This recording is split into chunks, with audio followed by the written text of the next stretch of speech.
बिस्मिल्लाहिर्रहमानिर्रहीम। अस्सलाम वालेकुम डियर व्यूअर्स और पीएमए लॉन्ग कोर्स के एस्पिरेंट्स। आज के इस ट्यूटोरियल में हम इनिशियल टेस्ट के फॉर्मेट के बारे में बात करेंगे।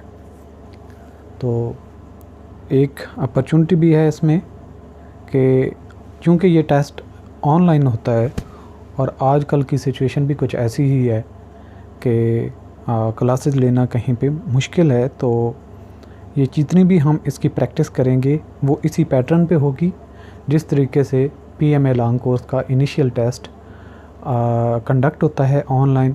तो आपके लिए ये एक अच्छी अपॉर्चुनिटी है कि आपकी प्रैक्टिस ऑनलाइन हो जाएगी, क्योंकि मैनी एस्पिरेंट्स ऐसे होते हैं जिनका बैकग्राउंड कंप्यूटर के अलावा होता है, तो जब वो टेस्ट में जाते हैं तो उनको कंप्यूटर यूज़ करने में प्रॉब्लम होता है। अगर किसी ने आईसीएस वगैरह किया हुआ है या कंप्यूटर के साथ पहले फेमिलियर है, फिर तो उसको शायद प्रॉब्लम ना आए अगर उसने पहले कंप्यूटर के साथ प्रैक्टिस की हुई है। लेकिन अक्सर स्टूडेंट्स ऐसे होते हैं जिन्होंने कंप्यूटर को पहले यूज़ नहीं किया होता, तो जब एग्ज़ाम में बैठते हैं तो चीज़ें आती भी होती हैं, सही तरीके से टैकल ना कर पाने की वजह से वो फेल हो जाते हैं।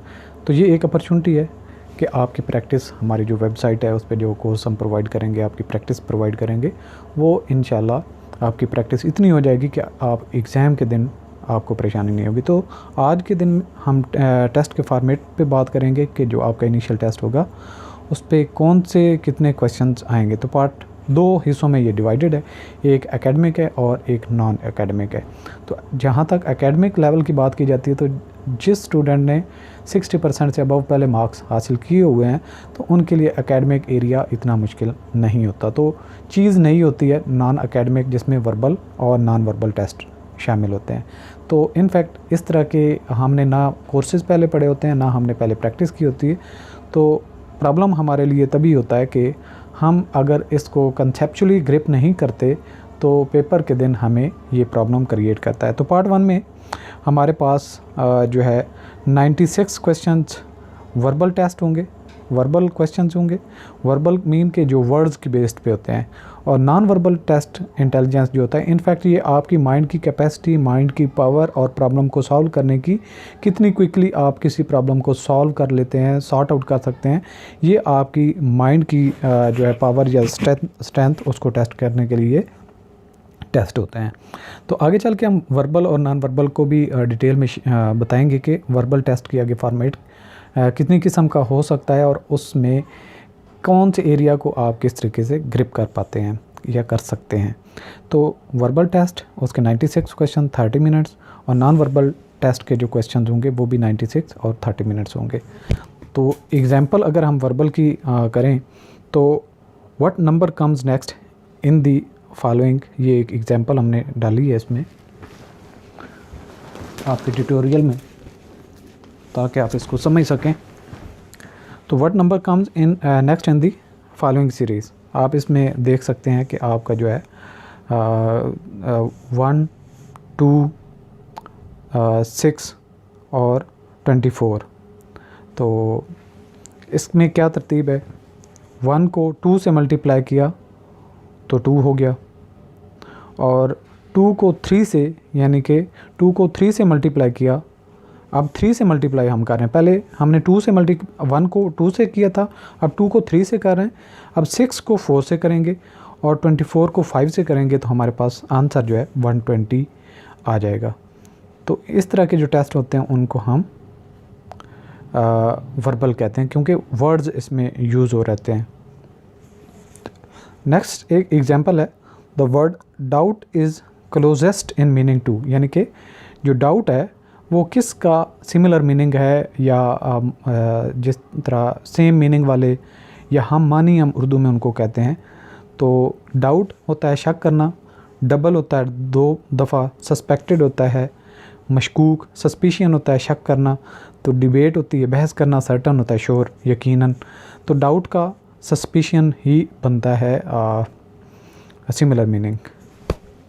उसके बाद एक और क्वेश्चन एग्जांपल देख लें। क्वेश्चन है, which one of the following is least like the other 4, कि इन जानवरों में से कौन सा है जो आपस में मैच नहीं करते। तो हॉर्स देख लें, कैंगरू देख लें, ज़ेब्रा, म्यूल और डंकी, ये सारे के सारे लादने के लिए और 4 पाँव वाले होते हैं और नॉर्मल हमें नज़र भी आ रहे होते हैं। और इसके अलावा इनका क्या है कि ये लोडर के तौर पे यूज़ होते हैं। हार्स भी देख लें, ज़ेब्रा, म्यूल, डंकी, और चारों पाँव पे चलते हैं जब चलते हैं।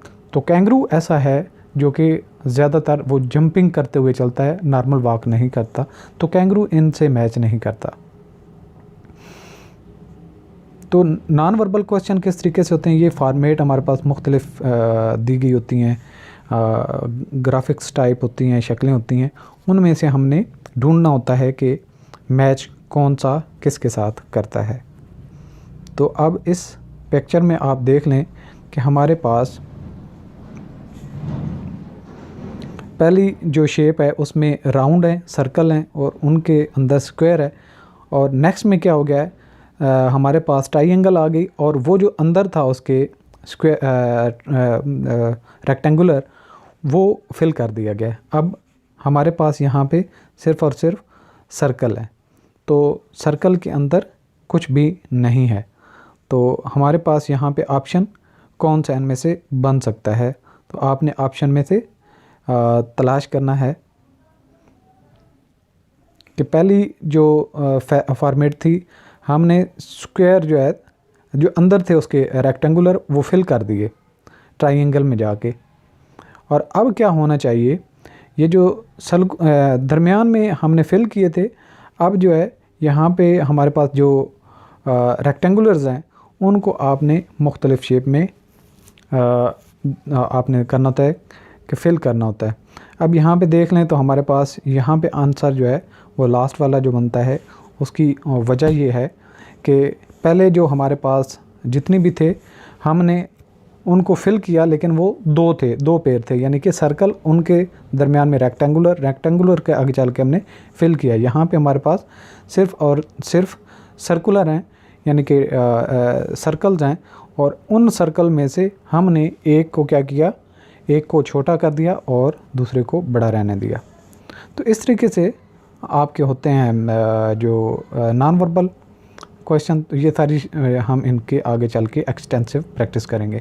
और दूसरा पार्ट जो होता है, ये in this part multiple choice question, MCQs are asked, question are taken from the following subject. कौन कौन सा सब्जेक्ट होता है इसमें? जनरल नॉलेज होता है, करंट अफेयर्स होते हैं, पाकिस्तान स्टडी, इस्लामिक स्टडी, और इसके अलावा इंग्लिश और मैथ। इनके 40 क्वेश्चन होते हैं और 30 से 36 मिनट इनका टाइम होता है। तो ये पार्ट निस्बतन आसान होता है, इतना मुश्किल नहीं होता, लेकिन हम इनको भी कवर करेंगे और आपकी प्रैक्टिस के लिए MCQs वगैरह भी प्रोवाइड करेंगे। आज का सेक्शन यहाँ पे ख़त्म करते हैं। मुझे इजाज़त दीजिए। खुदा हाफिज़।